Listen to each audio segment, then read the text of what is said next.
to start with on Karma Yoga, could Baba please explain and maybe elaborate a bit on what Karma Yoga actually is? What is the practice of Karma Yoga? Karma Yoga. Karma means actions. We can take it literally. While you are active in this world, in any way of life, you practice yoga of your mind. Means you practice the quietening of your mind in such a way that it can go and merge with its ultimate truth. This is what has to happen. This is what the basic meaning of Karma Yoga. Okay, thank you, Babaji. So it sounds like it's quite similar. Dhyana meditation is your attention to. Is Karma Yoga really the same, but in activity? Can we say? Exactly. For the same purpose, we sit for meditation. Like for meditation also, we try to teach mentally you have to be quiet. That's what you have to practice.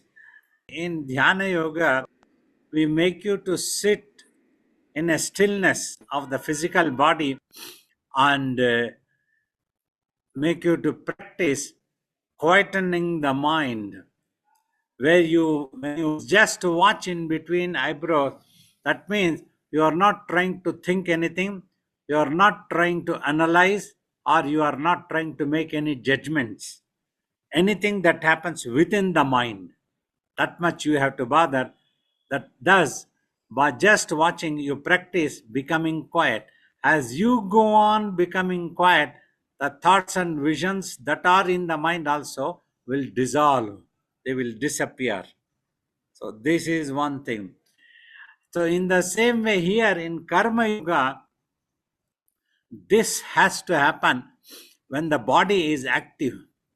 Body will be in action. You may have some responsibilities, adopted a way of life, active, driving, going here and there.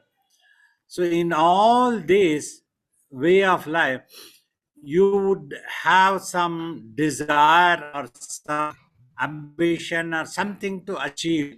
Having such a thing itself is not wrong, I have told. Having a desire itself is not a wrong or a problem. Then you put an effort to achieve that one. When you put an effort, you practice that you will not allow your mind to go into an anxiousness, because mind either broods about the past or jumps into an anxiousness about the future, whether it happen, what will happen and what will not happen. So this type of things, it jumps into an anxiousness. Here you plan for the future, what you want to achieve, and focus in the present to work it out. In this process, mind need not go into an anxiousness. Before that, you don't have to become anxious. Anxiousness happens in imagination, whether it happen or not. Maintain the attitude. If it has to happen, it will happen. It doesn't happen. I have put my effort. You need to have satisfaction once you have put an effort. So there is fault of yours. If anything happens, we don't know whether it is destiny, nature, luck favoring, the divines, anything. We have to simply accept when it is beyond our capacity. So when we accept it, means in the mind, acceptance is required. Then the mind recedes and becomes quiet. It remains composed. We put an effort, the thing might have happened according to our expectation. Sometimes it might not have happened. Even if it has not happened according to our expectations, we remain unperturbed. We remain at peace. It's okay. It has not happened. So if there is a chance, we'll put an effort again. We'll again. Like that, holding this formula in everywhere in your life, if you go like a thinking will come only when it is necessary to plan a work and what you need to achieve. And afterwards, it will become quiet. That you put an effort, you remain focused. And when the result comes also, the mind is quiet. Mind is not perturbed. So nothing of this world means a result, anything that is happening or not happening shall not bother our mind, will not have any effect on our mind. Our mind is quiet. The same thing, Sri Krishna in Bhagavad Gita, many people get to read. Karmanye vadhikaraste ma phaleshu kadachana. In those days, he just told, you have a right to put in action. Karma, you have a right for karma. Means you have a right to put in action, effort. But you don't have any right over the fruits of the karma. Ma phaleshu kadachana. You don't have, it's not in your hand. When it comes, whatever it comes, you have to accept. Like this, they in a simple way they said, and this is what we have to understand. There is no universal guarantee that all our efforts will bring the same result that we expect. But for this reason, there is no need that we should not be putting any effort. We must put an effort. That's important, very, very important, that our gurus start. Never give up karma. You work it out. Whether the self realization happens or not, you have to meditate. You try to follow the method that the guru is teaching. Try to just watch in between eyebrows. Any thoughts or visions coming, do not bother. Don't try to think about that. Like that, we have to adopt this formula. It's very necessary. Like Swamiji also used to tell, just like a soldier going to the battlefield, means he is he is never perturbed and he is not worried or afraid, because he knows either he will do it or he will die. Either of the two will happen, and both are equally acceptable as a very honorable thing for him. He will feel, even if I have to die defending my country, it is glory for me. And there is another thing. In a championship like Olympics also, the motto saying is that whether you win a medal or not is that important. What is important is that you participate. You participate in the competition. That is glory for you. You will have the satisfaction that you tried, what you call your best. So in life also, like a doctor will try till the end of the breath of that patient who has been brought to the hospital. He will try, he will put his best efforts, he will give all medicines that's available, what has been prescribed. So in spite of that, if the person dies, it has to be accepted as the divine's wish. So for this reason only, another thing, destiny word has been used. If a certain thing did not happen according to your expectation, so that you don't get perturbed mentally, you don't lose hope, think that you are destined to undergo that, and for that reason you simply accept it, and there is always a hope. You can try again. You try again. There is a hope. So, as long as there is hope in the mind, it is the mind which is more important for anybody, which must not lose hope till the last breath of life. That ends when this body dies. Last breath that is what it is. Then no more effort can be done. When Swamiji had started the tapas, after 2-3 months, he felt his body very painful.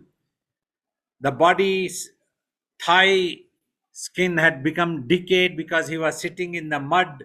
It was heavy rainy season in August, September, October, all. Then one night he came out of Samadhi and felt like crying. He was an young boy, a 14-year-old. He started thinking, why should I be sitting in this graveyard like a dead man. I did not pray anything to anybody. I don't know who that Jangama Deva who made me to sit like this for tapas. I will go back home and do business and help my family. He started walking out of the graveyard, but at the gate of the graveyard, he saw the Jangama Deva standing there. He commanded, "Your destiny has made us to manifest, and we are here to make you to sit for 12 years of tapas. Till then, we will not allow you to go anywhere. You have to put an effort to sit for 12 years." So once Swamiji heard this, he became totally determined. If that is the case, then I will sit for 12 years. Only death of the body may make me stop putting an effort. Until then, I will not run away giving up this tapas. It will be a matter of self respect for me, he said. He promised the Jangama sage, whom he considered as a guru, and came back and sat. By closing the eyes, he went into meditation. That was the combination of Dhyana Yoga and Karma Yoga. When he got up, wanted to go back home, when he felt like crying, he felt the pain, he felt why I should be sitting here like a dead man. It was all the karma yoga. With that karma and the yoga was happening. Means when the guru said, "You have to sit for 12 years, immediately his mind accepted. It became quiet. If that is the case for 12 years, I will sit down. Only death of the body will make me stop this effort."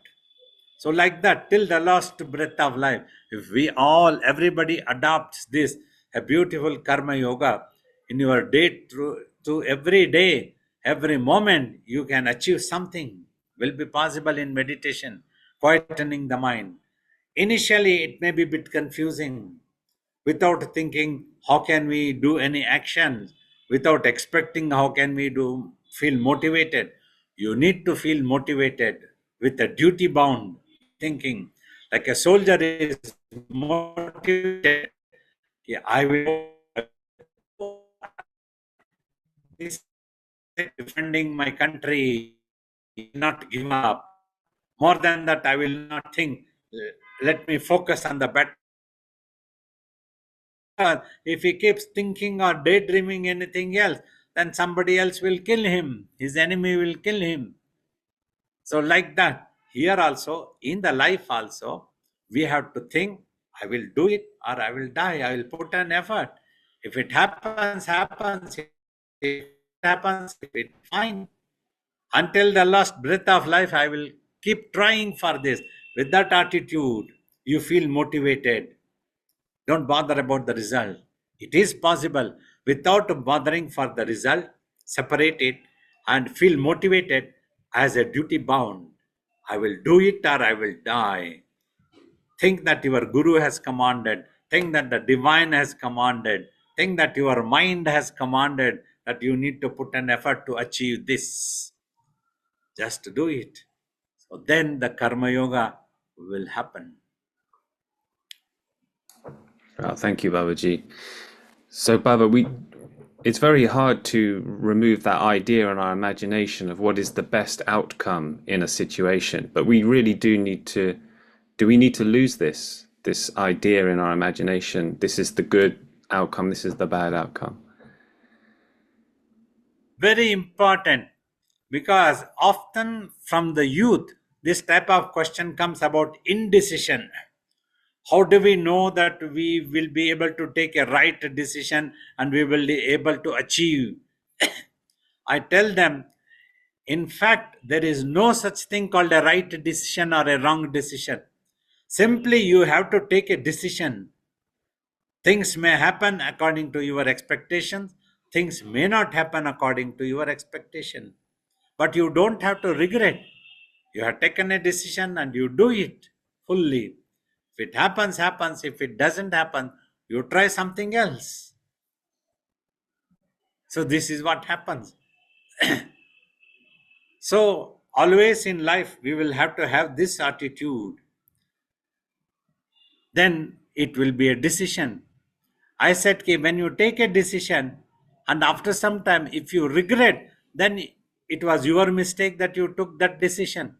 If you do not regret, if there is a failure, there is no need to regret or feel ashamed. There is no shame at all. A failure is not a thing to feel ashamed.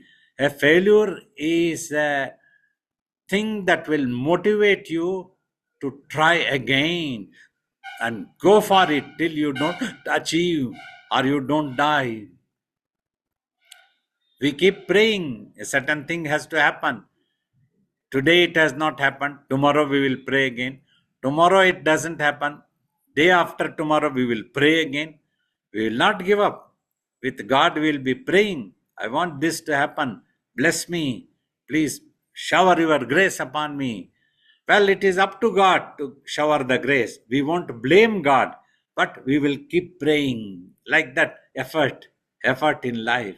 We'll keep trying for peace to achieve that one. So then only you will achieve the self-realization, quietness of the mind, and your karma will be fruitful. So very often people think a karma yoga means a simply go on doing, not like that. It has to happen like this. Then the yoga will happen. This is equally difficult like the meditation. Because very often people think that sitting and meditating is very difficult. Is there any other easy path? There is no other easy path. Everywhere you have to adopt the technology. Then only things will happen. Thank you, Babaji. So this is very important that you take a decision and work on that one. Don't keep thinking whether you have taken a right decision or a wrong decision. Thank you, Baba. And Baba, you said that if we have devotion and bhakti towards our karma, it can make a big difference. And Babaji had a natural love and surrender to Swamiji, which allowed karma yoga to happen. Can Baba please explain and elaborate about this? Yeah, a little bit. I'll try to tell what happened with me and my temperament, my attitude. In today's world, when we see boys sometimes coming to ashram and then going away, I wonder for what purpose they came and what was their attitude, what was their love towards the guru, what was their acceptance a person as a guru. For us, once we fell in love means we fell in love for sake of love, because that love became natural, because there was no other expectation. We just wanted Swamiji. There was nothing else that we had to ask Swamiji. We didn't bother whether Swamiji will give me facilities of a good food, of a luxurious place, and all such things. What will Swamiji make me to work? He will just make me to do meditation and not make me to do dusting. These type of imaginations were not there at all. I want Swamiji, that's all. Mean, afterwards, whatever he did, it was okay, acceptable, because I want Swamiji. Simply because he wanted me to dust the ashram, that doesn't mean that I will give up my love to Swamiji. There was no such thing. Even if we have to dust throughout our life, dust the ashram and mopping the ashram, it's no problem. We never thought this is all I have to be doing all the time, because we kept quiet in the mind. Our mind receded and there was that bliss and peace descended. When that peace was there, it did not have any other expectations at all. It did not have any complaints. It did not have any brooding. Nothing was there. Simply the surrender had taken place. Never bothered. I never imagined that I will have to do tapas and become a yogi so that everybody will do pranams to me. There was no such imagination. I'll be happy to do service to Swami. Simply one time I asked me, I want to do tapas. Then Swamiji said, if you do tapas now, that was 16 years before I sat for tapas in 1978. Then Swamiji said, if you do tapas, you may become egoistic and you will go away from your guru. I said, no, no, no, no, no. No tapas is needed. I want to be at your lotus feet and do serving. That is more important than anything else. My mind can become quiet. I have to become quiet. That's it, simple. I'm happy. I have the peace. There is no brooding for me, no anxiousness. and no shame. I used to bring groceries or vegetables from the town, sitting in a city bus, in a crowded city bus, holding all the vegetables in hand. And to get into the city bus used to be a big job. It was like a big Olympic competition type, but we never felt any shame. A couple of times I remember some people who knew me, they asked, "Don't you think that you have come to the ashram, but you have to bring the same groceries and vegetables here also?" I said, "Ki, I did not come out of my home to escape these responsibilities. Just I wanted to lead this way of life, and I am happy with whatever it is. I'm happy to come into the city bus like this in the crowded bus and just be standing holding with one hand the bag of full of groceries and with one hand holding the handle. Just crowd people are pushing you forward and backward. I'm happy to do this one. There is no brooding why I have to be doing this." So the mind was quiet and happiness. The happiness was there, peace was there all the time.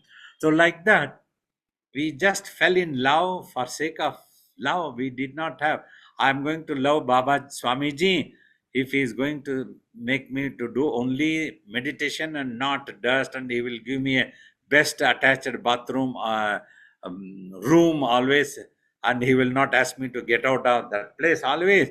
If he is not going to give, I am going to give up Swamiji." There was no such imaginations at all for me. Nothing. We used to be in the room. When Swamiji came, more devotees came. We used to sleep in the corridor and anywhere in the corner of the hall, anywhere, anything. So, because there was no any imagination. So, till this day, I am unable to understand these people of this world who came to the ashram, who ran away, who behaved their own way, who thought that there is no role for me, I will have to do something else. He thought that doing suddenly, after staying for several years, that person thought that I have to go and do some journalism, something else. It is useless for me to stay in the ashram. He realized it is useless. I was wondering, what did he think in the beginning to come here? That means the purpose was totally different that this person came to ashram. So it was a puzzle for me because we never had any such ideas, at least me, when I came to ashram. So how this 50 years in the ashram has passed by, there was no struggle mentally. There was struggle in other ways, but mentally it was always all right. Simply just like that, the years have passed by, and even today I have the same love for my Guru Swamiji. I'm grateful to him that he made me to do all those things which has taught me in life the beauty of karma yoga, the beauty of bhakti yoga, and the beauty of dhyana yoga, tapas. Like many times we have told, only the world saw me sitting only for 5 years. No, before that, the 20 years I was doing the same tapas. It was tapas. Mind was keeping the mind quiet and not to brood at all time is the most difficult thing. In the midst of humiliations, in the midst of backstabbing, in the midst of people making fun, people exploiting you, keeping the mind quiet is not easy. So, Karma Yoga is not easy when you are living in this world. All of you will have to undergo all these things. But if you adopt the methods and if you remain determined, if you have the courage, then, like a valiant soldier, you can achieve the Karma Yoga through karma. Wow, thank you, Babaji. Baba, so Swamiji said that it was very easy for me to do tapas. 12 years simply passed by because my mind remained quiet, absorbed in the self at all times. But afterwards, when I wanted to do the mission work amongst the human beings, that was the real eating up. Babaji, it makes me wonder, wouldn't it be better to retreat from the world to avoid getting dragged into politics and getting sucked into that? Or You know, I think Swamiji told me to teach me something to keep me motivated and inspired. So, like he used to tell, simply if you run to the caves and forest, you will be taking your mind. Mind will not become peaceful. It will trouble you all the time. Simply, if you plan that you will retreat from the world and go away somewhere, because in the early year, the mind used to be very much detached, the vairagya used to be there, and the yearning for a solitude was there. Couple of time I did ask Swamiji, I just want to go to some solitude and just do meditation. He just scolded. 2 3 days, and afterwards you will run away again, idiot. He used to scold me like that. Instead, if you stay here, if you stay and face all the challenges of life, staying in the ashram will be as good as marrying 10 times for you in the world. You will see that one, he said once. It will be like a worldly life for you. There will be everything trouble when you try to manage this one. That is when Swamiji told, you see, 12 years tapas, it was very easy for me. Time simply passed by and I did not notice mind was in samadhi. After I came out of samadhi and tried to establish the mission, tried to establish ashrams, wanted people to look after that, then everybody would had eaten me up. It was enough for me. My God. Many times I used to feel instead of this human being, it's better to have 4 buffaloes. Like this, when he's talking. So I felt that Swamiji was trying to motivate me, keep me inspired, and understand the futility. He also used to say, if you try to run away from the world will go after you to eat you up. Be there in the world and face the challenger, and then you will achieve the yoga. That will be a great, beautiful thing. That day you will have that greatest satisfaction. Thank you, Babaji. Another question was that many of us are householders. We're active in the world with work and duties. How can we achieve having our work and duties being converted to tapas for us? Like Babaji's service was converted to 7 years of tapas. How can householders achieve this? Like you see, in the ashram, in any situation, under any circumstances, there was no brooding for me. Why I have to look after somebody devotee? Then why should I bring them out of the school, bring them to ashram, feed them, drop them to school, stand in the queue and buy a cinema ticket and make them sit in the cinema hall, come back to ashram, then again go back to the cinema hall, pick them up and then drop them to school. Like these things, odd jobs. Sometimes a couple of people have told, don't you think that your youth is being wasted simply with odd jobs in the ashram? Okay, I don't know all those things. I'll just love Swamiji. That is all. I'll do that. Anything he wants, he will take care of it. That's no problem for me. Like that.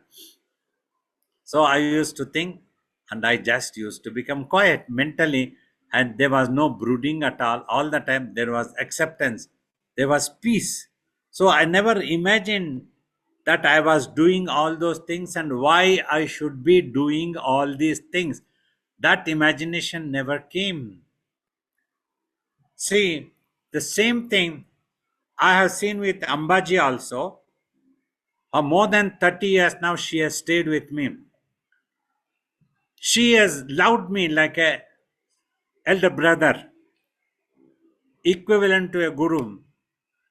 And she also had to face all these 30 years has not been a bed of roses. All troubles in uh, humiliation, people trying to stop. How dare she does? How dare she came? We remember first time when we were supposed to go to America, the person who was supposed to organize his tell if Ambaji comes, she should stick only to cooking and she should not intervene anywhere else. Means that was the attitude. If she is a woman, she is only fit to be cooking in the kitchen and not nowhere else she should appear. Why? If she has the capacity, she has the ability, she is talented, she can sit anywhere. She can sit and do bhajans. She can give a talk. She can take some questions and answer for them. Anywhere is possible. That's what I wanted. So I refused and I didn't go. I will have the say with my assistant. She has come for me, and in respect for me, with total faith in me and Swamiji, she has stayed back with me more than 30 years. She never looked back. She never wanted to run away. She could have gone back and comfortably lived. Her father was giving her all money and good marriage. Everything was there. It was all available if she wanted. But she chose to be here. Means I'm talking only for sake of education and karma yoga. That has sustained her. She has loved me as a brother and she has loved Swamiji. That has sustained. The same thing sustained me, that we loved Swamiji. That's what is important. Never look back.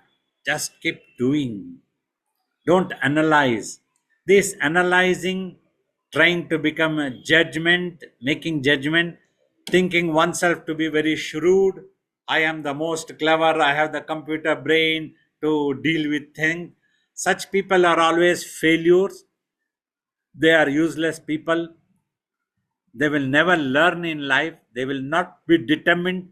They won't be able to achieve any big results. Final self realization is very far away from them, such people. That's what my opinion is. Thank you, Babaji. Baba, you said before that it's not enough just to be good. You have to be wise as well, to avoid people taking advantage of you, etc. Could Babaji talk about this? Yeah, definitely. In this world, simply being a good person is not enough. You have to be wise also. You should be able to take proper decisions where I should be doing, where I should not be doing. There is a limit always. You can help somebody, but you cannot become a slave. See, there is a self respect that also needs to be maintained. Otherwise, people always think they will never respect you. So for that only, you see, today we have a respect. That's what Swamiji said. If people invite you with love and respect, go to such places, teach them meditation, and come back. If they don't have such love and respect, you don't have to go, just remain in your ashram. That's it. That's what Swamiji taught us. Swamiji himself used to do 10 times if anybody invited, one time he used to go and come back. So they should have proper respect, protocol, how to invite a master. There are many people. Swamiji, please come to my home sometimes. Just like for a cup of tea in the drawing room. Will we go that? There is a protocol. I'm in charge of a mission. I'm a yogi, my guru's disciple. So I will have to, whatever I do, it is a matter of respect for my guru. We won't go like that one.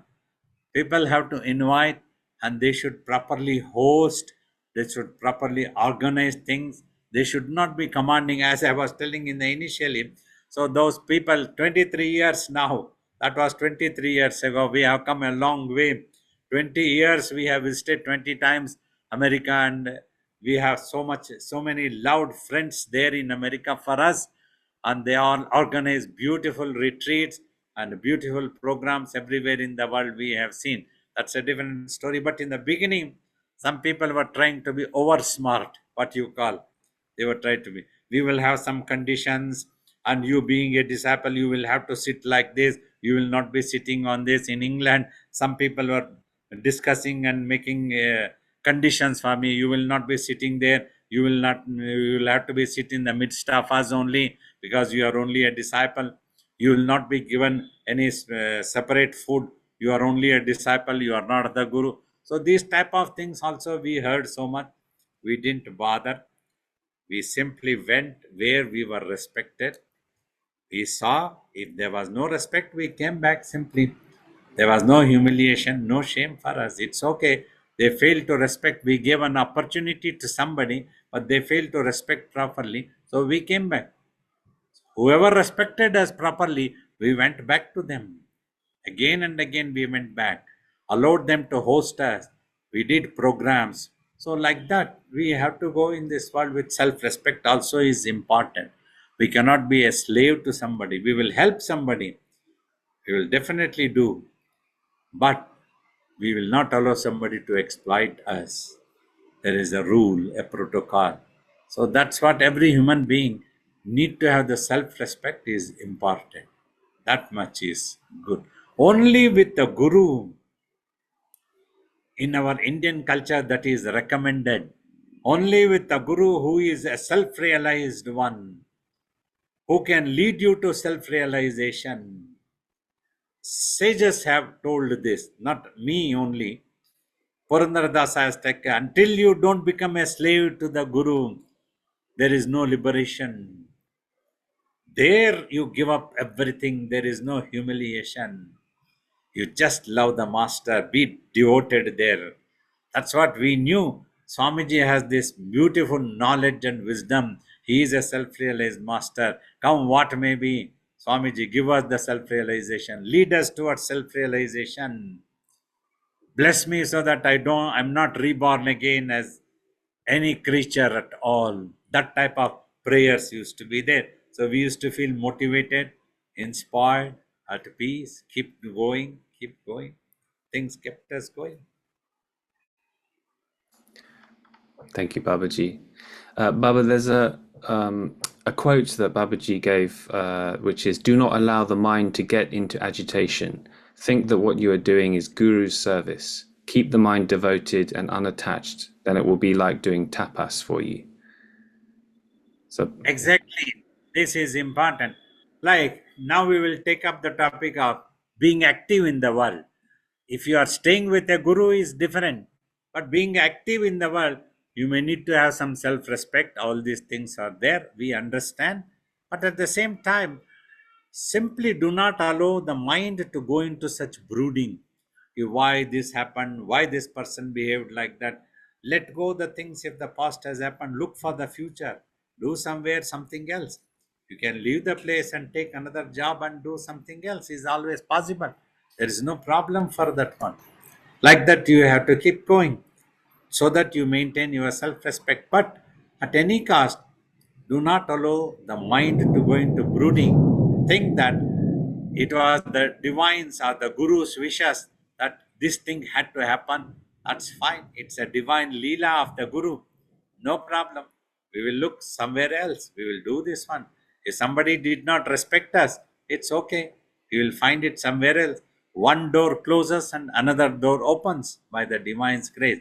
With that attitude, means in that circumstances also, don't hold your head and sit in a corner by brooding in the mind. Go into a worry. No need. Keep the mind active, means with enthusiasm, inspired, with that attitude, be there. Take it in a sportive spirit. Anything that happens, then go ahead, look for the future. If possible, forget about the past. Means for this is necessary so that your mind doesn't go into brooding often and lose its peace. For this reason, it is not going to come back. Forget about that. Look for the future. Let's go, future. So that is what is important. We all have to do that one. We all had to undergo these things, injustice from people. But now, how far we keep worrying or brooding about that? We had to do.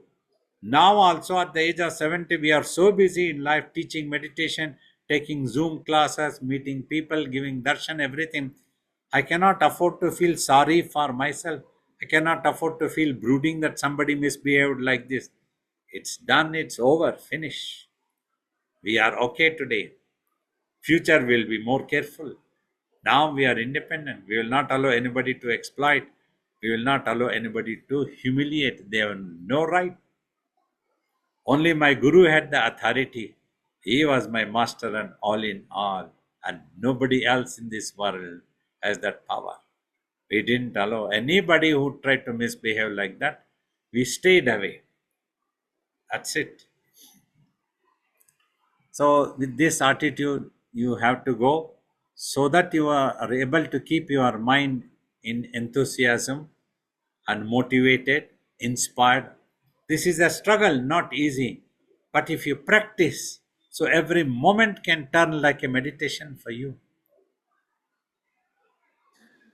Thank you, Baba. So, and with love for the guru, any difficult chore or difficult thing one has to do in life, it can become easy if we're Yes. dedicating it to the master. Like in your day-to-day life, try to see your guru or God in everything, as everything, everywhere, surrounding you. Then slowly your mind starts recognizing that every moment there is a guru. The guru is there for you. Every moment the guru is there for you. It is your mind which needed to change and rise to that level, to that attitude. That's what important. Guru is already there with you. Thank you so much, Babaji. Baba, do we have some time to open to participants? I think there are a few questions that people would like to ask. If Yeah, I think for 20, 25 minutes we can take some questions Great. before we go for Arati. Pranam Swamiji. Let's I see. have this verse from the Bhagavad Gita. I want to know if this is speaking to karma yoga. Bewildered, it's translated as bewildered spirit souls under the influence of the three modes of material nature think themselves to be the doer of activities which are in actuality carried out by nature. Yeah, the meaning is usually every individual tend to think that I am the doer of this karma and this result is happening to me.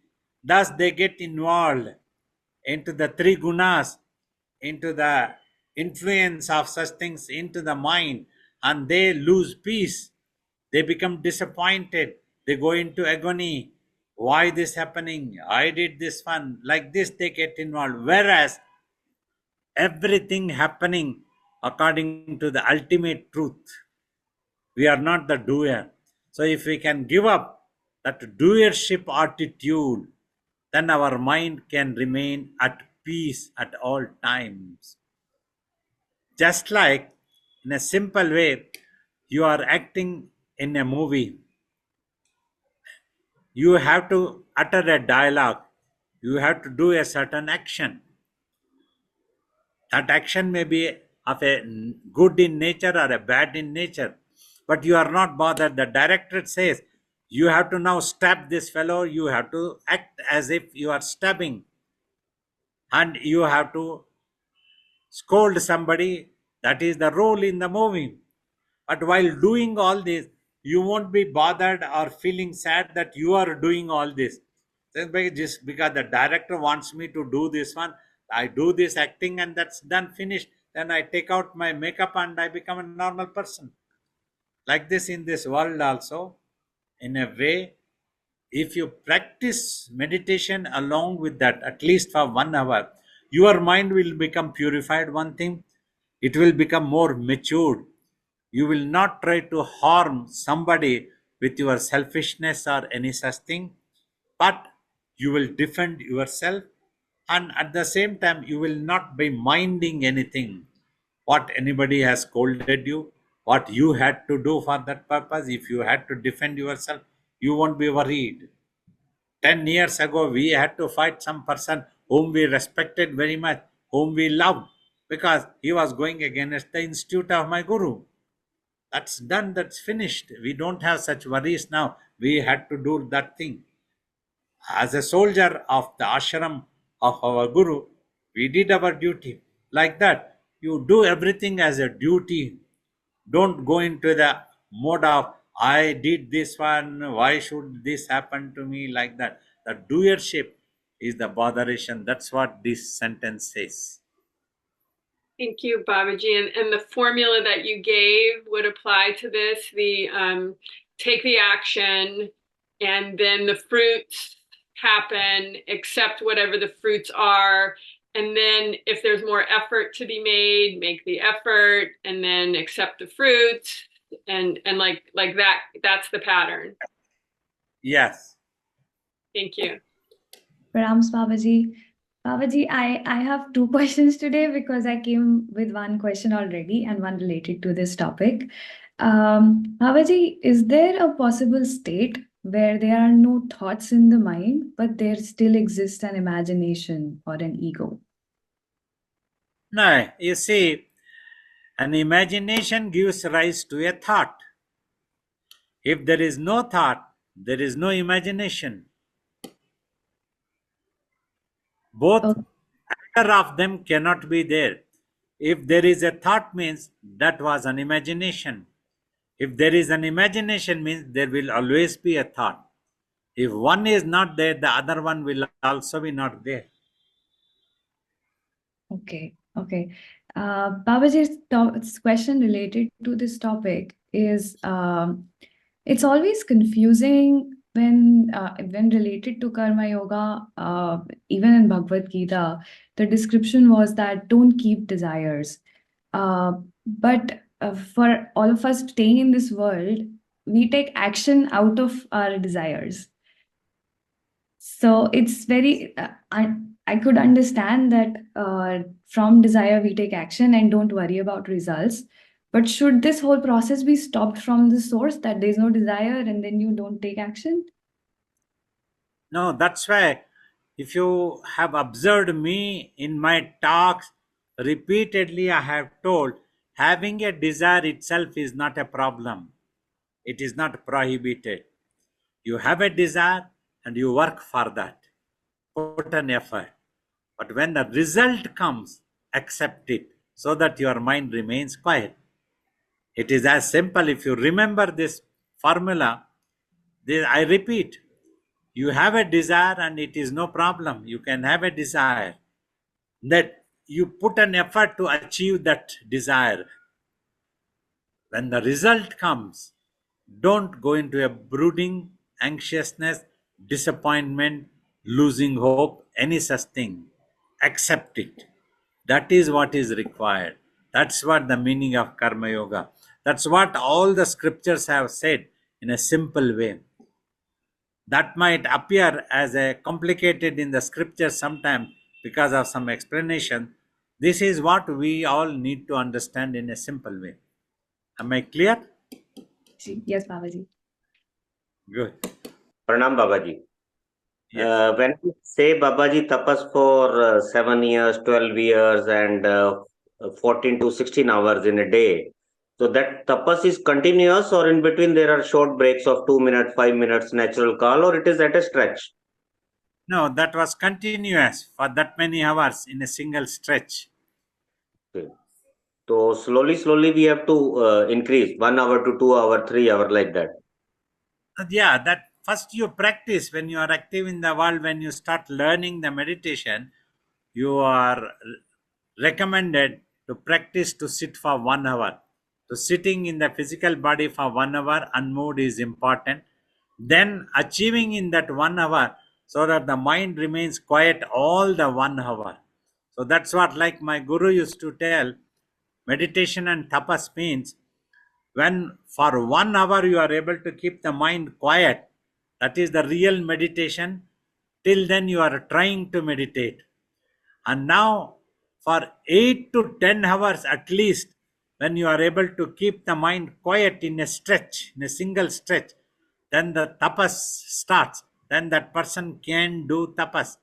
Till then you are trying to do tapas if the mind is not quiet. So if you understand this and achieve this one, then the tapas goes on. Thank you very much, Babaji, for the clarity. Now got the clarity. Thank you very much. Pranams, Babaji. Babaji, when I think of the physical suffering that Swamiji went through, I feel very sad. So I was just wondering whether, did he need to do his tapas in the graveyard? Could he not have found, or could they not have found for him a more sheltered place, even in his mother's house, maybe? I don't know. No, he was into deep samadhi. Sitting for some time, he tried to sit under a tree inside the village also, but the village urchins were troubling him. There was disturbance. Then he moved to graveyard, thinking that will be a peaceful place where other people will be scared to come in there. There he sat. So that is how he sat. So always tests will come. Other problems were there because he was sitting on the ground, the muddy ground. Then his skin became decayed. All such troubles happened. But the divine's grace also descended when he determinedly sat. Finally, some people came. The district collector came with his assistant, a Tahsildar. So they both saw Swamiji, and Swamiji requested them for a tiger skin when they asked him, "What can we do for you?" Then he sent the tiger skin collector with the Tahsildar. The district Tahsildar came. Then he saw Swamiji sitting on the ground, muddy ground. He thought ki, the tiger skin will get decayed and spoil. So he organized a small dais first and made requested Swamiji to sit on the dais in a wooden dais.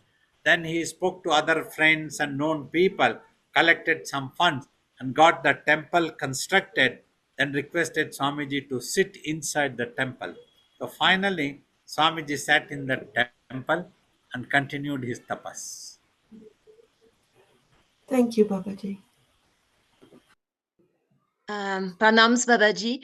I want to know, was the Karma Yoga that you did like a preparation for you to strengthen you, to develop the necessary quality for you to do tapas? Or a realization could have happened just by continuous Karma Yoga without tapas? Continuous Karma Yoga can happen realization. The outside world may not see that. See, for 20 years, we were doing the Karma Yoga and the realization was there, but the world could not see that because the world saw me dusting, mopping, washing utensils, looking after children, like this type of odd job, and they imagined me to be that much. They did not respect. They thought me to be like a servant for them. They behaved in such a way. 5 years when I sat, that was announced that Baba is sitting for tapas, and beard came and the matted hair came. Then the world saw and recognized, oh, he has done a tapas, now he has become a yogi. So that's how it happened. Now you see, if anybody see Ambaji, you have met her. Do you feel that she is a yogin or is she what she is? You will see her simply dusting or cooking in the kitchen or going to market bringing vegetables, any such thing. But quietly she does meditation, she is quiet, that nobody will notice that one. Right? So But that's Baba, how, but the tapas goes on. You understand? yes. So in a way, you say that it's not necessary to close the eyes for many years to reach realization. Yeah. If you can keep the mind quiet, that's important. In meditation, if you are sitting for meditation, you are recommended to keep the eyes closed. But if you are active in the world to do the karma yoga, you don't have to close the eyes, yet you can keep the mind quiet.